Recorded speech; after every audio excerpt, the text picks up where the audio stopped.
Bienvenue à tous en ce mercredi 22 novembre pour le 54e entretien d'actualité. Bonjour François Asselineau. Quel bilan tirez-vous de l'université d'automne de l'UPR ? Eh bien bonjour à toutes et à tous. Cet enregistrement a lieu le 22 novembre 2017 pour que les choses soient bien précises. Le bilan de l'université, franchement, c'est un très très bon bilan. On est extrêmement content. On est même ravis.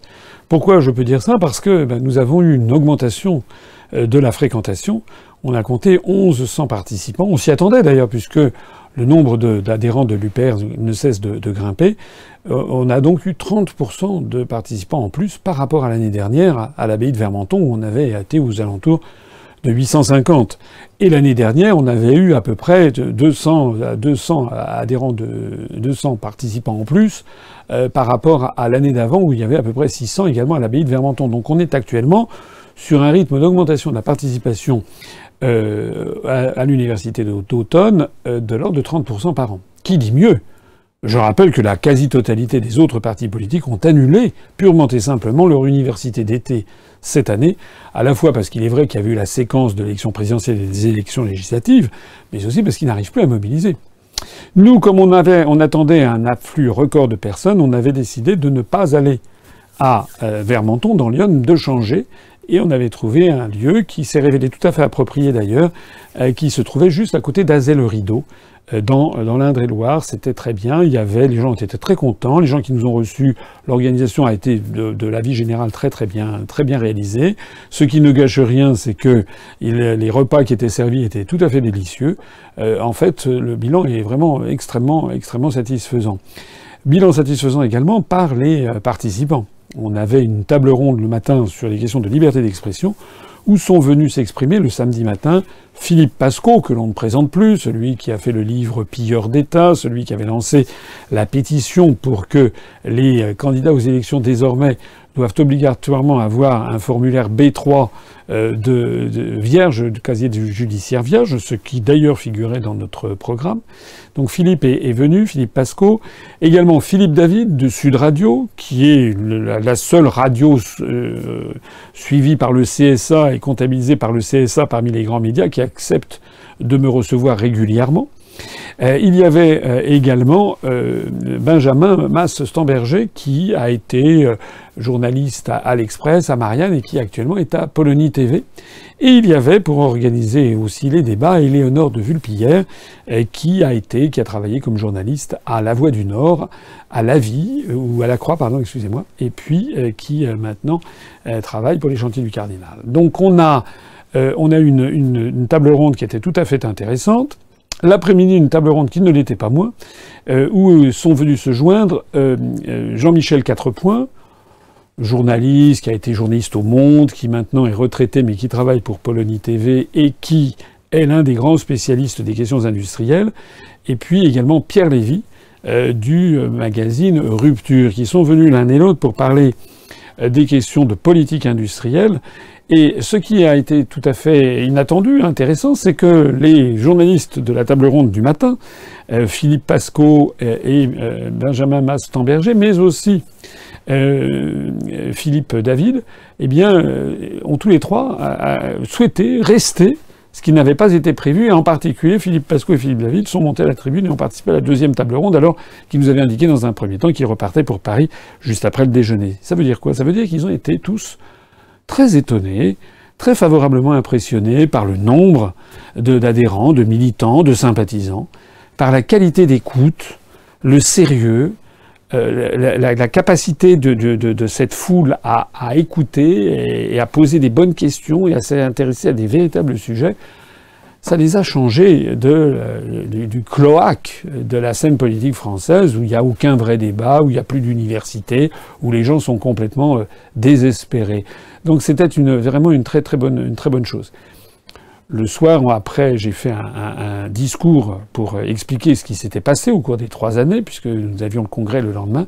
J'ai présenté les résultats brillants des 3 dernières années de l'UPR, depuis le 3e congrès jusqu'au 4e congrès. Au cours des 3 ans écoulés depuis le congrès précédent, nous avons augmenté le nombre de nos adhérents de 510%. C'est-à-dire le nombre a été multiplié par 6,10. On est passé de 4800 à 2970 à l'époque. Là, ce soir, nous avons je crois qu'on est à 29 000, c'était 29 270. Et là, nous sommes à 29 303 à l'instant même où je parle. Donc, notre mouvement est en très très forte croissance.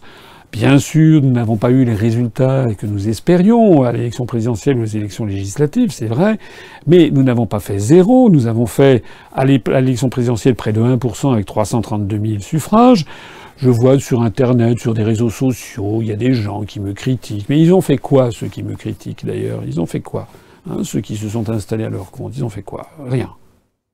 Nous avons quelque chose, un mouvement qui est en très forte croissance. J'ai d'ailleurs expliqué que les handicaps que nous avions, et en particulier le handicap des médias, c'était ça le problème que nous avions. Pour le reste, j'ai présenté également que nous allions aller aux élections dans les mois, les semaines qui viennent, les mois, et puis les années qui viennent présenter aux élections. Donc j'ai indiqué que nous n'allions pas participer aux élections territoriales en Corse qui ont lieu en décembre dans quelques semaines, qu'en revanche, selon toute probabilité, nous participerons aux élections territoriales en Polynésie française au mois d'avril prochain. J'aurai l'occasion de m'y rendre. Et puis également, nous participerons à la campagne référendaire en Nouvelle-Calédonie en novembre de l'année prochaine. J'aurai aussi l'occasion de me rendre en Calédonie, sans doute à l'été prochain. Et puis nous participerons aux élections européennes de juin 2019, on va se mettre en ordre de bataille très prochainement parce que c'est la prochaine grande élection nationale. Et puis ensuite, on préparera, même assez rapidement, on commencera à préparer les élections municipales de 2020 et puis, bien entendu, les échéances de 2022. Voilà. Le lendemain, nous avons eu le congrès et donc avec le vote sur les statuts, nous avons eu une petite déception, c'est la participation. Je vous ai dit, nous avons actuellement à peu près 29 300 candidats. Nous avons actuellement 29 300 adhérents. Sur ces adhérents, il y en a à peu près 3000 qui ne sont pas à jour de cotisation. Je rappelle que on est adhérent à l'UPR, à jour de cotisation ou non à jour de cotisation pendant 2 ans. Puis après, on perd le statut d'adhérent. C'est dans nos statuts, c'est dans le statut de tous les autres partis politiques. Le scrutin était ouvert pour la réforme des statuts. Ça a été validé, suivi par un huissier de justice qui a pu donc regarder tout ça. Et donc, ça a été validé par l'huissier de justice. Qu'est-ce que nous pouvons donc dire? Nous avons 26 300, à peu près, adhérents à jour de cotisation. Donc, il y a 3000 environ qui ne sont plus à jour de cotisation, mais qui restent adhérents statutaires, puisque ça fait moins de 2 ans qu'ils n'ont pas payé leur cotisation. Pour un ordre de grandeur, le Parti radical, qui est le plus vieux parti de France, et qui fait partie de l'UDI, le Parti radical a tenu son congrès récemment, a procédé comme nous au vote par Internet, et le Parti radical qui annonce 11 000 adhérents, en fait, d'après les résultats validés par l'huissier, il n'a que 3 380 adhérents à jour de cotisation. Ça veut dire que nous avons 8 fois plus d'adhérents à jour de cotisation que le Parti radical, dont sont issus pourtant des ministres. Alors, les résultats ont été pour nous à la fois très satisfaisants, puisque les nouveaux statuts ont été approuvés par 97,4% des votants. Il n'y a eu que 2,6% des votants qui n'ont pas voté pour les statuts. C'était un petit peu décevant quant à la participation, puisqu'on n'a eu que 24% de participation. Bon, En Marche, pour la réforme des statuts pour laquelle ils ont voté en juillet, eux, ils ont eu 30% de participation, donc c'est un score qui est assez régulier.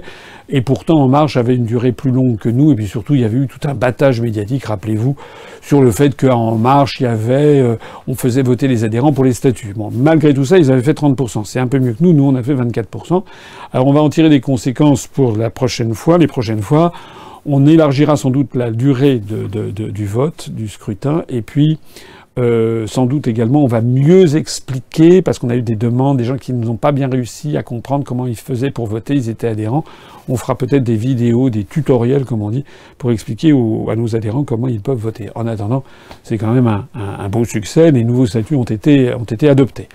Donc le Conseil national s'était réuni le 17, 2 jours avant, avait donc décidé que si ces statuts étaient adoptés, eh bien on relancerait la procédure d'élection du Bureau national qui devra donc se tenir. Alors on a publié les dates.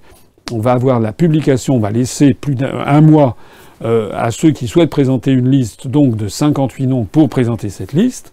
Et puis donc on ouvrira le scrutin, je crois de mémoire c'est le 19 décembre, et on va l'étendre sur une douzaine de jours jusqu'au 30 décembre pour que les choses soient bien claires. Moi je garde un très bon souvenir de cette université, de ce congrès. Notre mouvement se développe très très bien. Et puis surtout, je voudrais dire un grand merci à toutes celles et à tous ceux qui sont venus. D'abord, pour qu'ils soient venus. Deuxièmement, pour leur gentillesse, leur conviction, leur enthousiasme. Ça faisait vraiment plaisir à voir, vraiment, vraiment. Et puis également, pour les bénévoles qui ont accepté de consacrer une partie de leur temps bénévolement pour aider au service, pour aider à gérer les flux de personnes, etc. On s'est amélioré, on s'améliore d'année en année. Il y a encore des choses qu'il faut améliorer. Parfois des goulets d'étranglement des goulots d'étranglement pour entrer à l'université pour montrer les formulaires. Mais globalement, ça s'est quand même bien passé. On a beaucoup vendu dans la boutique avec des nouveaux produits. La tombola que j'ai organisée où il y avait des magnifiques, quelques très très beaux lots de grande valeur. Ça a été très apprécié. Ça a duré jusqu'à 1h30 du matin. Les gens étaient contents. Et donc j'en profite pour remercier toutes celles et tous ceux qui sont venus encore une fois et pour leur dire, à l'année prochaine pour la nouvelle université que l'on fera. Et sans doute, si on continue à ce rythme, on aura peut-être 1300, 1400 personnes. Là, il va falloir commencer à prendre les grands moyens et essayer de trouver des lieux qui puissent accueillir de plus en plus de monde. Je vous propose maintenant d'aborder l'actualité de la scène européenne. Quels événements ont attiré votre attention ? Sur la scène européenne, trois événements. Un premier événement qui est quand même très très important, c'est ce qui se passe en Allemagne. En Allemagne, il y a eu des élections, rappelez-vous, le 24 septembre dernier. La presse française avait dit « Madame Merkel, c'est un génie, on doit tous imiter l'Allemagne, c'est formidable, elle va être réélue pour un 4e mandat, les doigts dans le nez, etc. » Bon. Après les élections, les journaux avaient dit « Ah ben non, finalement, c'est un petit peu moins bon que prévu. » Le parti de Madame Merkel, la CDU, avait fait, je crois, son plus mauvais score depuis 1949. Donc, les louanges qui étaient tressées par les grands médias français sur Madame Merkel, avec, bien entendu, l'arrière-pensée « Suivez mon regard, il faut faire comme l'Allemagne, c'est-à-dire démanteler le droit du travail, payer les gens avec un lance-pierre, que les gens gagnent mieux plus que 1 ou 2 euros de l'heure, tout ça, c'est absolument parfait, c'est formidable. » Ben non, c'est pas formidable du tout. On l'a appris, je crois que je le disais lors du dernier entretien d'actualité, on a appris que l'année prochaine, il y aura officiellement 1 200 000 sans-abri SDF en Allemagne. 1 200 000 Allemands ou migrants venus en Allemagne qui seront dans les rues, qui coucheront dehors. Bon, voilà le bilan brillant de Madame Merkel. Alors, ce qui est nouveau, c'est que donc les résultats le 24 septembre n'avaient pas été très bons. Le Parti socialiste et le leader du Parti socialiste, Martin Schulz, qui était l'ancien président du Parlement européen, le soir même du 24 septembre, avait dit hors de question de faire une coalition avec la CDU-CSU, c'est-à-dire avec le parti de Madame Merkel, comme c'était le cas de la coalition sortante. Donc le SPD, les socialistes avaient dit « Nous, en fait, c'est un jeu de dupes. Quand on participe à ces gouvernements, en fait, on perd des électeurs. » Et donc Madame Merkel, pour former une coalition, avait été obligée de se retourner vers la CSU, qui est son allié traditionnel, la chrétiens sociaux de Bavière, avec le FDP, c'est-à-dire le Parti libéral, et avec les Verts. C'est ce qu'on appelle en Allemagne la coalition jamaïque, pour des raisons de coloris, de couleurs relatifs au parti en question. En réalité, ça s'est révélé totalement impraticable. Parce que le FDP, qui est un parti ultralibéral, qui refuse toute mutualisation des dettes européennes, qui refuse absolument que les Allemands puisse payer si peu que ce soit un jour pour la dette des Grecs, la dette des Italiens, des Espagnols, des Portugais, des Français, etc. Donc le FDP avait mis ça comme dans tout son poids dans la balance, alors que les Verts allemands, eux, au contraire, voulaient mutualiser les dettes. Donc tout le monde était en désaccord total. Alors ils ont eu des embrouilles, ça a duré 2 mois, et puis le 19 novembre, là, on a appris que c'était un non définitif, qu'ils n'arrivaient pas à s'entendre. Donc le résultat, c'est que Mme Merkel, maintenant, a sa position extrêmement fragilisée. Ça fait 2 mois maintenant qu'en Allemagne, il y a un gouvernement qui, comme on le dit, gère les affaires courantes, mais qui ne peut pas prendre d'initiative dans quelques domaines que ce soit, notamment d'initiatives législatives spectaculaires. Il gère les affaires courantes en attendant de retrouver une majorité. Mais de majorité, il n'y a plus. Alors le résultat, c'est qu'est-ce qui peut se passer ou ce soir, plus personne n'en sait rien. Il semble que le président de la République allemande, qui n'est pas le chancelier, tout le monde parle de Mme Merkel, mais Mme Merkel, c'est la chancelière, c'est l'équivalent de Premier ministre, c'est l'équivalent d'Édouard Philippe en termes protocolaires. En termes de pouvoir, non, parce que c'est le vrai chef de l'exécutif. Mais en Allemagne, il y a un président qui est un peu l'équivalent de la reine d'Angleterre, c'est-à-dire qui n'a pas beaucoup de pouvoir, mais qui n'a pas non plus aucun pouvoir. Il s'agit de M. Steinmeier, qui est originaire du SPD socialiste. Et M. Steinmeier, on lui prête ces jours-ci, à Berlin et en Allemagne, l'idée de faire pression sur le SPD pour qu'il accepte de venir dans une coalition avec la CDU-CSU. Mais M. Martin Schulz, je le disais tout à l'heure, avait refusé d'emblée. Donc peut-être va-t-il y avoir une espèce de congrès au Parti socialiste allemand où il virerait Martin Schulz pour mettre quelqu'un d'autre à la place, qui lui accepterait peut-être de faire une coalition. Mais pour qu'il ne perde pas la face, eh bien peut-être que Mme Merkel serait pris elle-même de dégager et qu'on sorte d'un chapeau un nouveau dirigeant de la CDU qui pourrait faire alliance avec ce nouveau dirigeant du SPD. Dans ce cas-là, on aurait une reconduction de la coalition actuelle CDU-SPD, mais avec des têtes totalement nouvelles. Ça fait partie des hypothèses qui circulent. Il y en a d'autres qui disent mais il va falloir faire une nouvelle élection. Madame Merkel appelle à des nouvelles élections du Bundestag. Oui, sauf que si elle fait ça, il est possible que Alternative für Deutschland, qui est ce parti qui a très fortement augmenté, notamment dans les Länder de l'Est, ce parti qui est qualifié d'extrême droite un petit peu rapidement, c'est surtout un parti qui veut sortir de l'euro et qui veut avoir une politique ferme vis-à-vis des questions migratoires, ce parti a le vent en poupe. Et donc, ce que craignent les gens qui proposent une nouvelle élection, c'est que l'Alternative für Deutschland continue à progresser. Donc on en est là, la situation paraît compliquée. Ou toute dernière nouvelle ce soir même, on apprenait que M. Steinmeier, le président de la République allemande, acceptait de s'entretenir et de recevoir des dirigeants de Alternative für Deutschland, justement de ce parti qualifié d'extrême droite dans les médias français, qui est, disons, très conservateur et très à droite, mais il acceptait aussi de parler avec Die Linke qui est un petit peu l'équivalent de France Insoumise, puisque ce sont considérés en Allemagne l'un et l'autre comme des partis extrémistes et donc tenus en lisière de la scène politique. Mais l'embrouillamini est tellement dense en ce moment en Allemagne que le chef de l'État allemand, a senti la nécessité de s'entretenir avec tout le monde. Tout ceci pour dire quoi? Tout ceci pour dire que pour l'instant, l'Allemagne est assez fragilisée et c'est intéressant parce qu'on a tendance à mettre dans la tête des Français que tout irait pour le mieux en Allemagne et que nous, on serait les nuls. Non, pas du tout. Ça va pas bien du tout en Allemagne. Je l'ai rappelé, la montée de la pauvreté qui est considérable. Il y a ces problèmes structurels, notamment de dénatalité extrêmement inquiétante en Allemagne. Il y a toute une série de problèmes qui sont très importants en Allemagne. Et puis maintenant, ils ont un nouveau problème. C'est un problème d'instabilité politique, ce qui témoigne que même en Allemagne, les contraintes et l'impasse de la construction européenne sont en train de mener le pays vers des graves problèmes politiques et sociaux.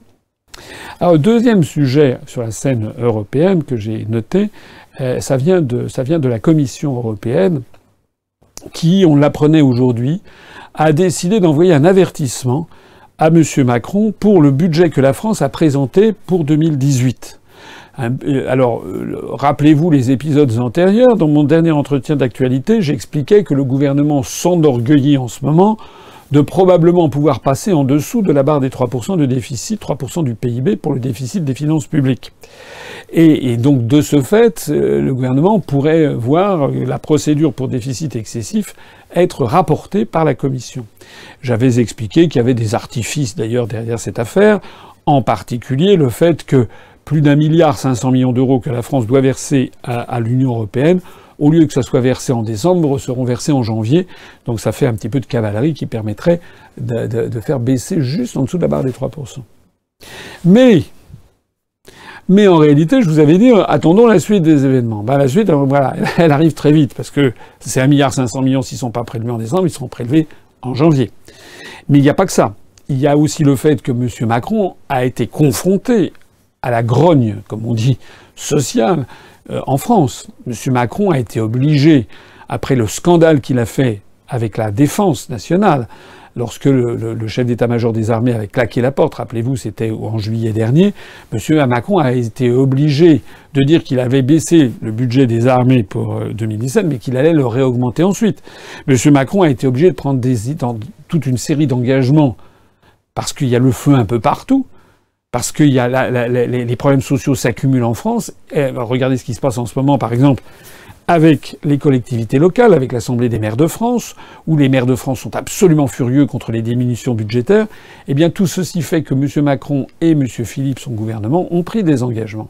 Et la Commission européenne a regardé ça de près et a dit « Attention, en termes de déficit structurel, eh bien, vous n'êtes pas dans les clous, vous seriez 0,4 points de plus. » C'est-à-dire que peut-être la Commission va-t-elle, même si on passe en dessous des 3%, et ça on le saura en mars ou avril prochain, sur l'année 2017, on le saura en mars ou avril prochain, même si le déficit passe en dessous des 3% sur l'année 2017, 3% du PIB, peut-être que la Commission ne va pas retirer la procédure de déficit excessif, au contraire même, peut-être l'aggraver, peut-être même aller jusqu'à des pénalités contre la France, puisqu'il y a un nouveau dérapage des finances publiques qui se profile.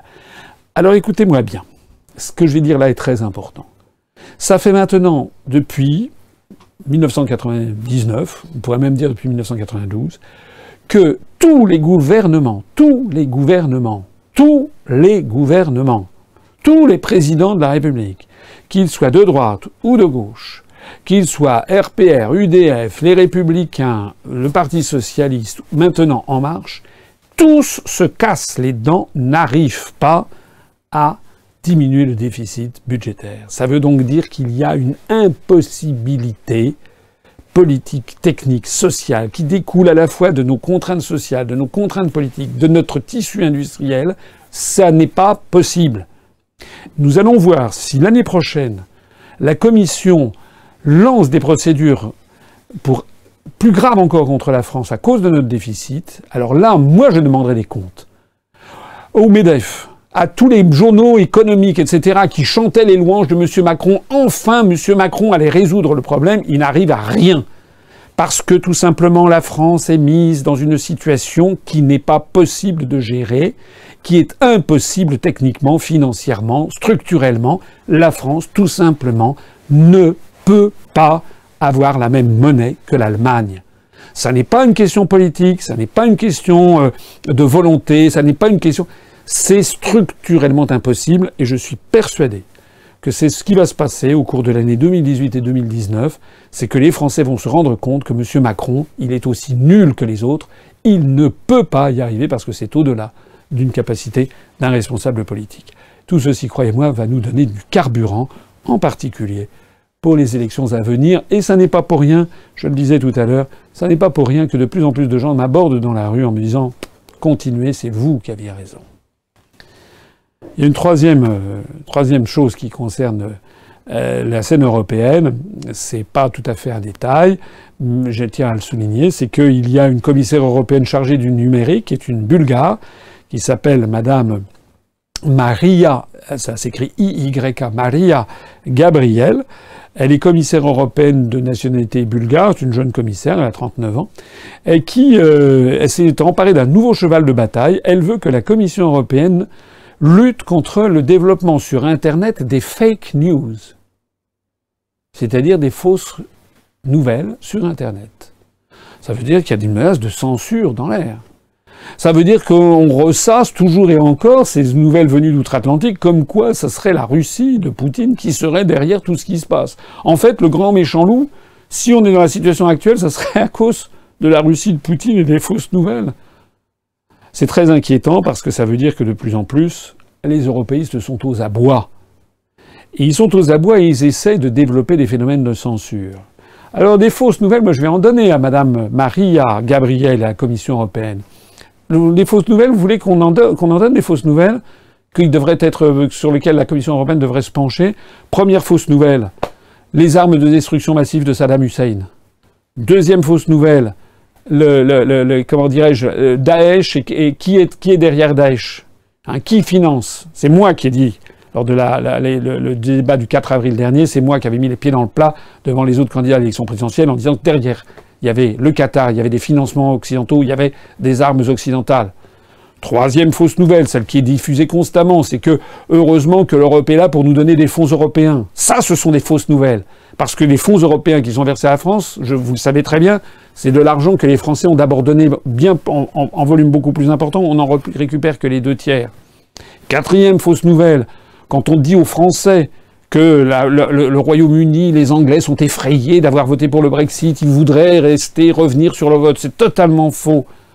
Allez au Royaume-Uni, vous voyez, d'après des sondages, il y a 60 à 70% de la population britannique qui maintenant, s'ils devaient revoter, revoterait en faveur du Brexit. Cinquième fausse nouvelle, quand on dit que les Britanniques devraient payer des milliards d'euros s'ils sortent de l'Union européenne, que c'est une catastrophe. J'ai déjà eu l'occasion d'expliquer que cet argent qui est réclamé, c'est l'argent que le gouvernement de David Cameron s'était engagé à verser à l'Union européenne pendant la durée budgétaire. C'est-à-dire que de toute façon, que le Royaume-Uni sorte ou reste de l'Union européenne, il doit payer cet argent. Et comme le Royaume-Uni sort plus tôt, il veut en payer moins. Les fausses nouvelles, on pourrait les multiplier ainsi dans tous les domaines. Avant de critiquer les fausses nouvelles, je crois que la Commission européenne ferait déjà bien de balayer devant sa porte. Et sur la scène internationale ? Alors sur la scène internationale, bon, il y a beaucoup de choses, bien sûr, comme d'habitude. Le Venezuela qui a des difficultés de paiement qui sont très inquiétants. La révolution de palais qui a eu lieu au Zimbabwe avec Robert Mugabe, l'auteur de l'indépendance du Zimbabwe en 1980, qui, après 37 ans de pouvoir tyrannique, ayant mené l'ancienne Rhodésie à un désastre économique et social, il paraît que le taux de chômage y atteint 90%. Donc le départ de Robert Mugabe, bon, tout ça c'est la sphère d'influence anglo-américaine, c'est un petit peu à l'écart de notre sphère d'influence, ça ne nous empêche pas d'y regarder quand même. Parmi les informations quand même importantes sur la scène internationale, moi je vois surtout le sommet qui a lieu le rapprochement qui a lieu entre la Russie de Vladimir Poutine, l'Iran du président Rouhani, et la Turquie de Erdogan. Notamment un sommet qui a eu lieu pour essayer de régler le problème syrien.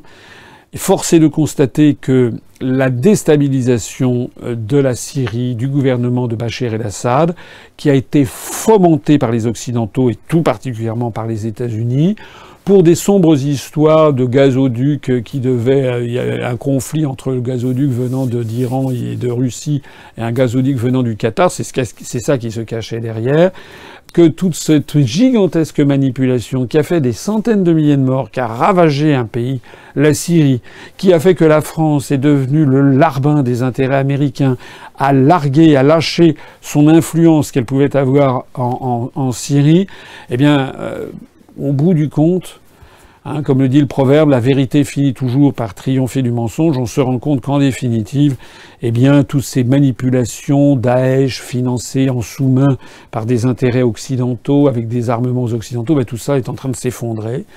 Et que c'est la Russie de Vladimir Poutine qui, en fait, a écrasé l'État islamique.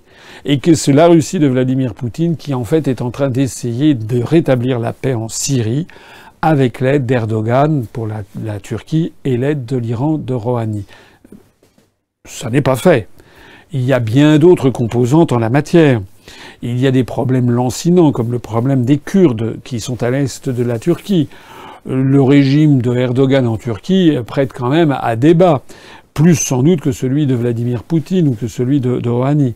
Il y a des bruits de bottes entre l'Arabie saoudite, les Émirats arabes unis, Israël, les États-Unis, qui formeraient un seul et même un pack, si j'ose dire, qui aurait envie d'entrer en conflit contre l'Iran et contre le Qatar et éventuellement la Russie.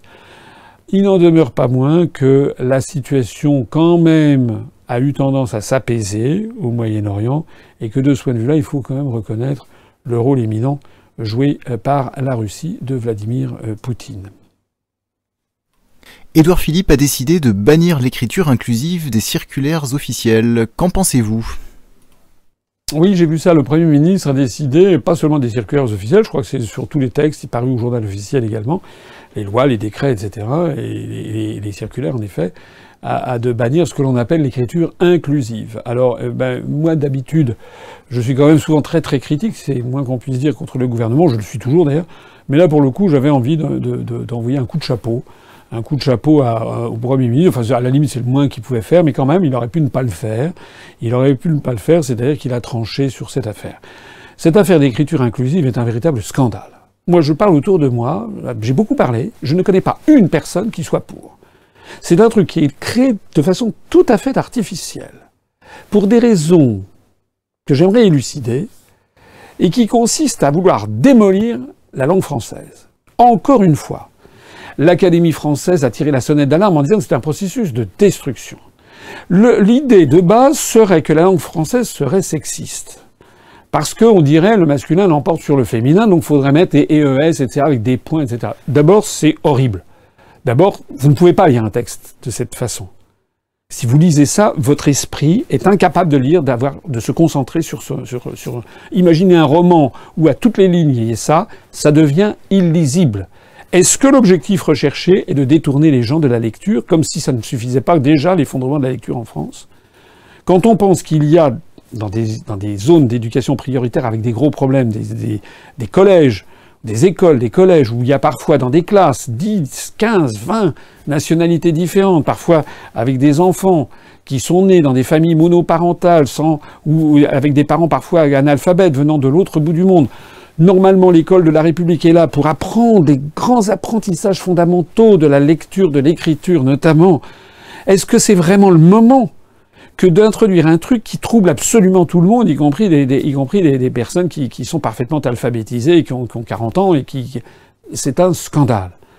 L'idéologie qui se cache derrière, ça serait que la langue française serait sexiste au motif que le masculin l'emporterait sur le féminin.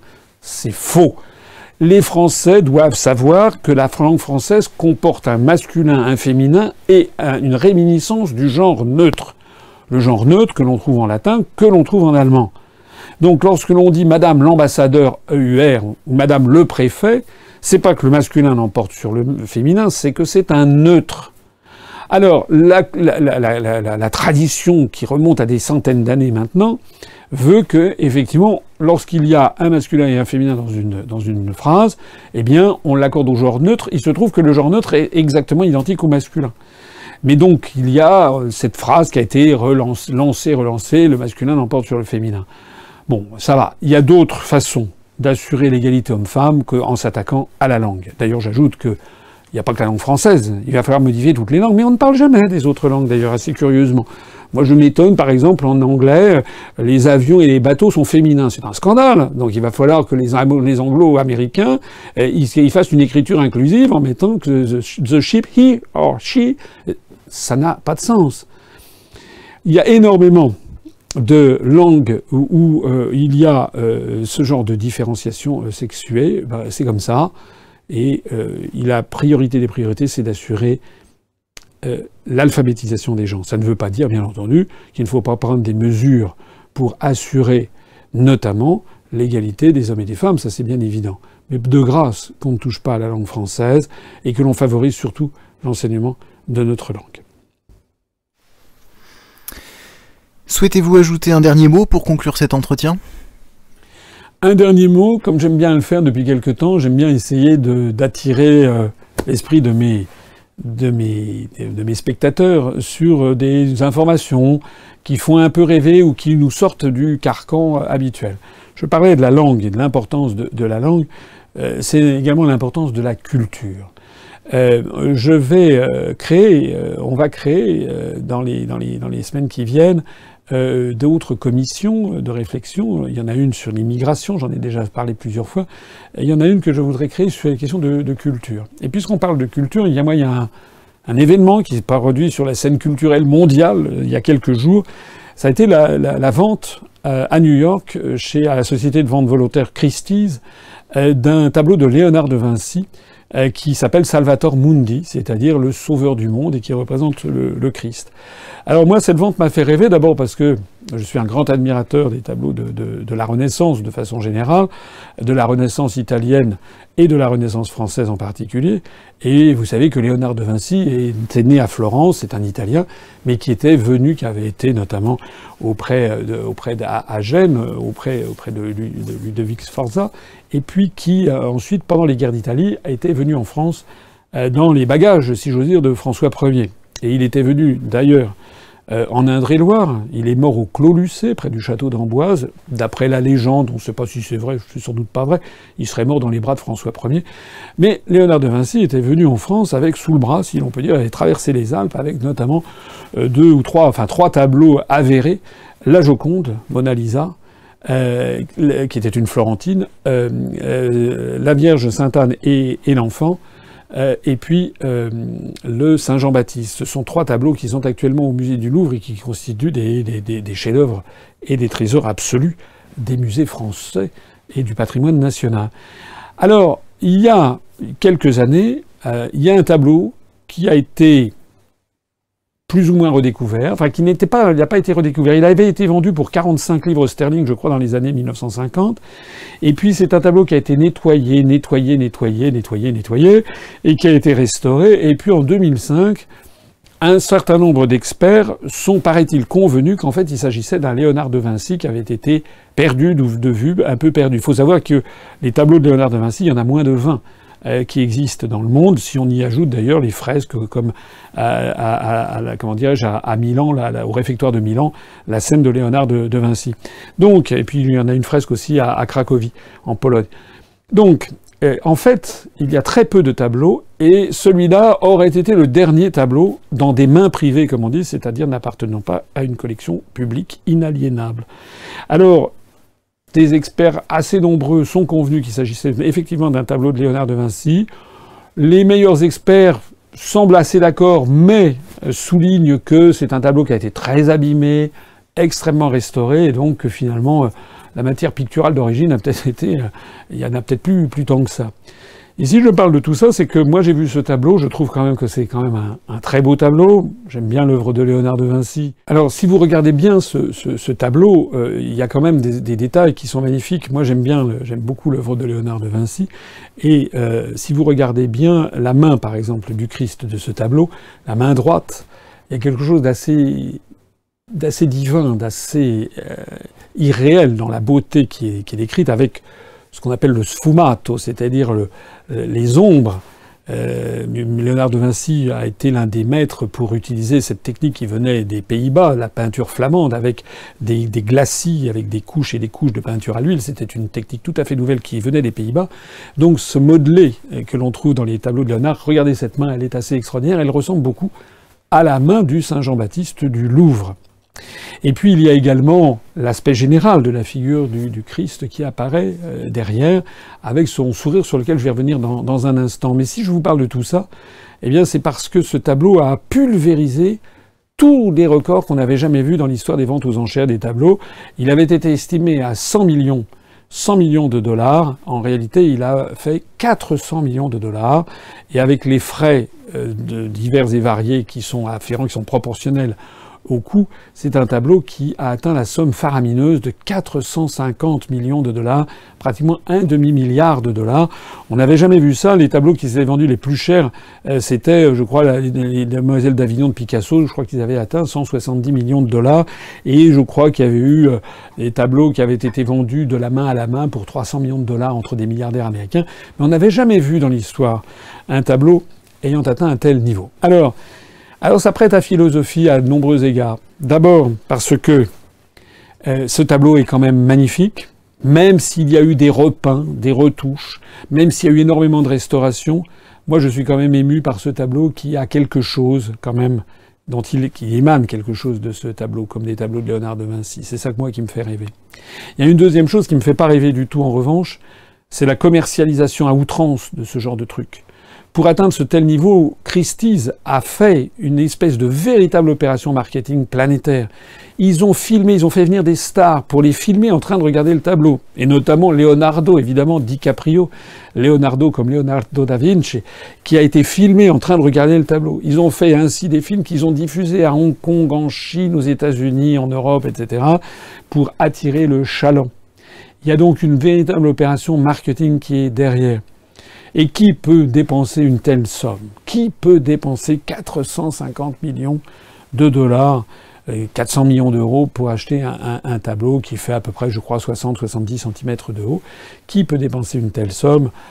Évidemment, des gens qui ont fait fortune, soit dans la finance, soit dans des activités illicites ou peu s'en faut, hein, des oligarques ou des gens qui ont fait des échafaudages de crédit, je n'en sais rien. Bref, pas forcément des grands amateurs d'art.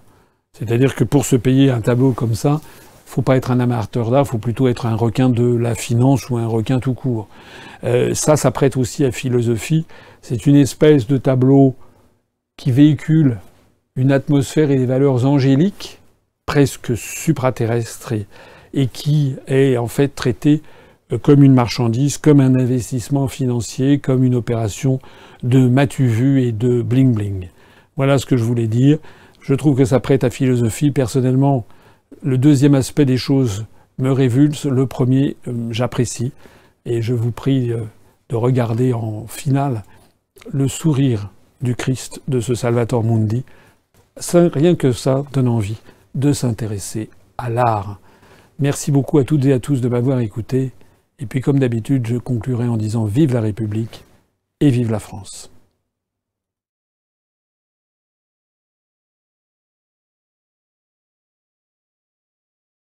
Retrouvez nos analyses, nos propositions, adhérez ou faites un don sur upr.fr. Retrouvez-nous aussi sur Facebook pour partager des idées et participer au direct. Twitter pour suivre les réactions de François Asselineau au jour le jour. YouTube pour ne rater aucune de nos vidéos. Pour nous aider à rétablir la démocratie, poussez-nous, abonnez-vous, partagez.